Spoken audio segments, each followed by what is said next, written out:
that insurance companies are not going to game the system with fine print and rescissions and dropping people when they need it most, but instead are going to have to abide by some basic rules of the road that exemplify a sense of fairness and good value. That's number one.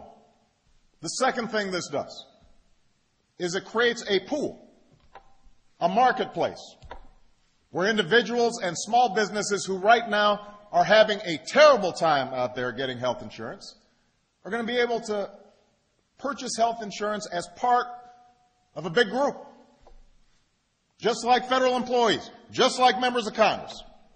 They are now going to be part of a pool that can negotiate for better rates, better quality, more competition. And that's why the Congressional Budget Office says this will lower people's rates for comparable plans by 14 to 20%. That's not my numbers. That's the Congressional Budget Office's numbers. So that people will have choice and competition, just like members of Congress have choice and competition. Number three, if people still can't afford it, we're going to provide them some tax credits. The biggest tax cut for small businesses and working families when it comes to health care in history.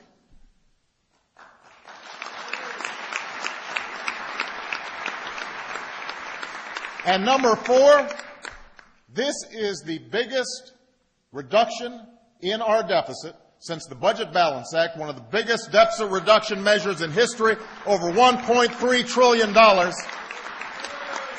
will help put us on the path of fiscal responsibility.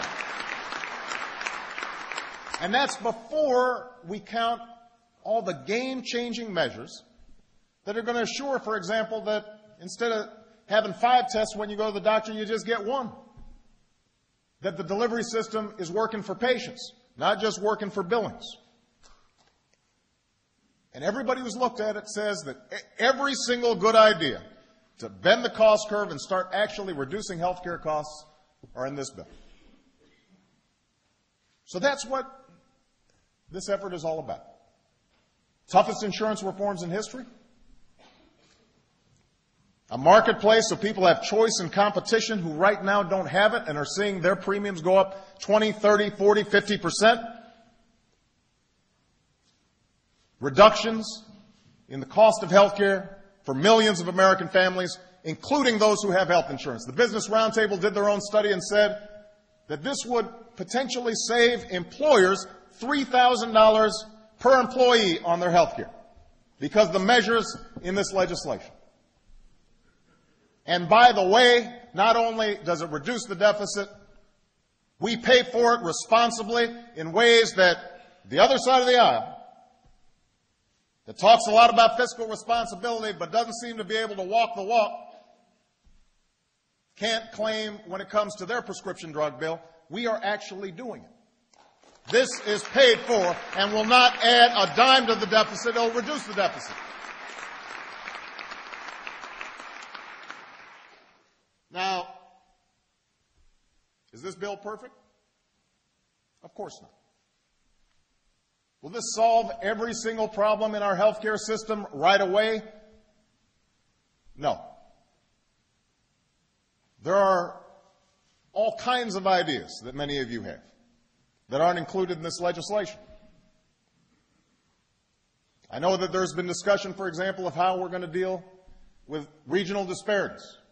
And I know that there was a meeting with Secretary Sebelius to assure that we can continue to try to make sure that we've got a system that gives people the best bang for their buck. So this is not... There are all kinds of things that many of you would like to see that isn't in this legislation. There's some things I'd like to see that's not in this legislation. But is this the single most important step that we have taken on health care since Medicare? Absolutely. Is this the most important piece of domestic legislation in terms of giving a break to hard-working middle-class families out there since Medicare? Absolutely. Is this a vast improvement over the status quo? Absolutely. Now, I still know this is a tough vote, though. I know this is a tough vote. I've talked to many of you individually. And,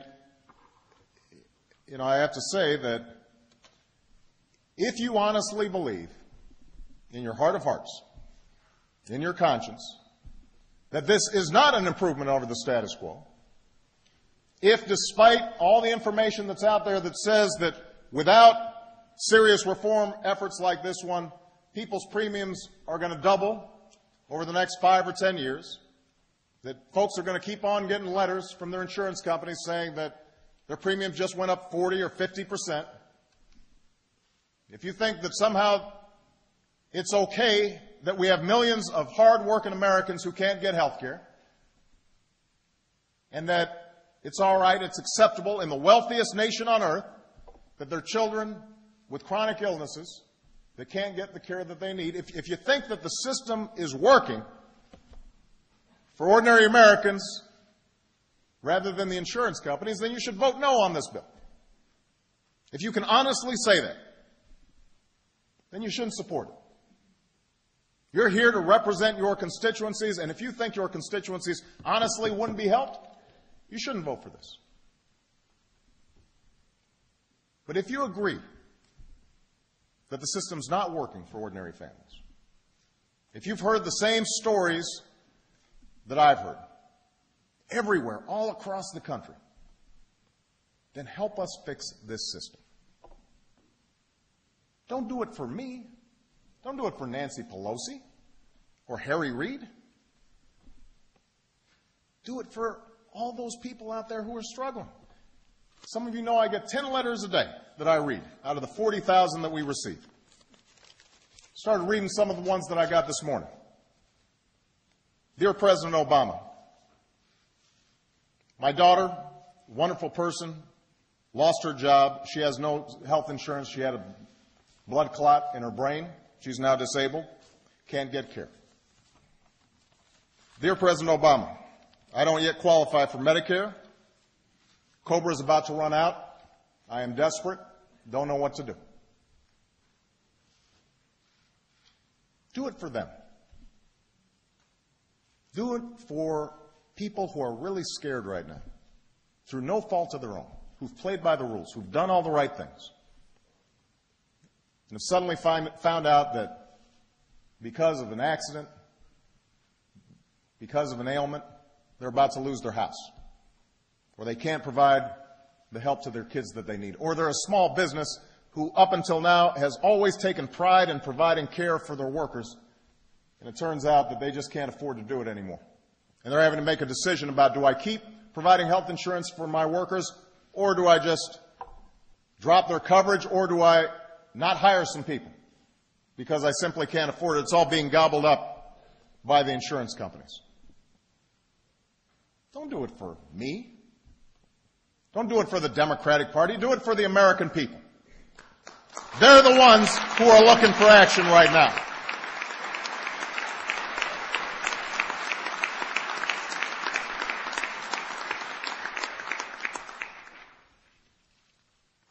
I know this is a tough vote. And I am actually confident, I've talked to some of you individually, that it will end up being the smart thing to do politically. Because I believe that good policy is good politics.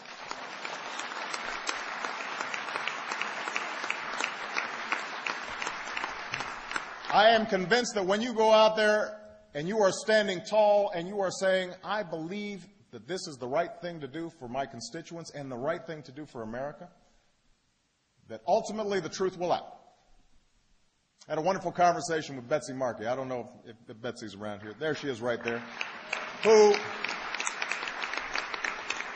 Betsy's in a tough district.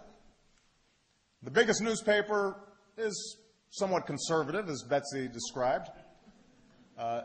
They weren't real happy with health care reform. They were opposed to it. Betsy, despite the pressure, announced that she was in favor of this bill, and lo and behold, the next day, that same newspaper runs an editorial saying, you know what, we've considered this, we've looked at the legislation, and we actually are pleased that Congresswoman Markey is supporting the legislation. When